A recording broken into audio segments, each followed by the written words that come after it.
এই হাজার হাজার মুসল্লি তাদের হাতের দিকে তাকায়া দেখো, তারা একজন তোমাদের পক্ষে নয়।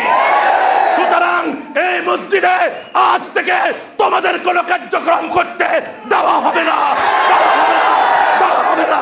কথা বলেন ঠিক আছে? ঠিক আছে, ঠিক আছে। যদি এই মসজিদে তারা কোনো কার্যক্রম করতে আসে তখন রাখেন, এ রাখো রাখো, শোনেন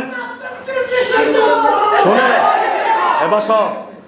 সুতরাং সাতপন্থী এতাতিপন্থী স্পষ্ট তারা সন্ত্রাস। শুধু তাই নয়, এটা আমার কথা নয়, আমার কথা নয়। গত পরশুদিন স্বরাষ্ট্র উপদেষ্টার সামনে আল্লামা মামুনুল হক, যিনি সকলের নিকট গ্রহণযোগ্য ব্যক্তি, স্বরাষ্ট্র উপদেষ্টার সামনে, অন্যান্য উপদেষ্টার সামনে, রাষ্ট্রীয় সকল কর্মকর্তাদের সামনে বসে তিনি স্পষ্ট ভাষায় বলেছেন যে এরা হলো সন্ত্রাস, এদেরকে নিষিদ্ধ ঘোষণা করা হোক। কি বলেন, বলছেন কিনা? স্বরাষ্ট্র উপদেষ্টা এটার কোনো উত্তরে দেয় নাই, রাষ্ট্রীয় কোনো উপদেষ্টা এটা উত্তরে দেয় নাই, উত্তরে দেওয়ার সুযোগ নাই। তারাও বুঝে গেছে তারা সন্ত্রাস। সুতরাং সন্ত্রাসীদের কোনো কার্যক্রম আর চলতে দেওয়া যাবে না, চলতে দেওয়া যাবে না, চলতে দেওয়া হবে না।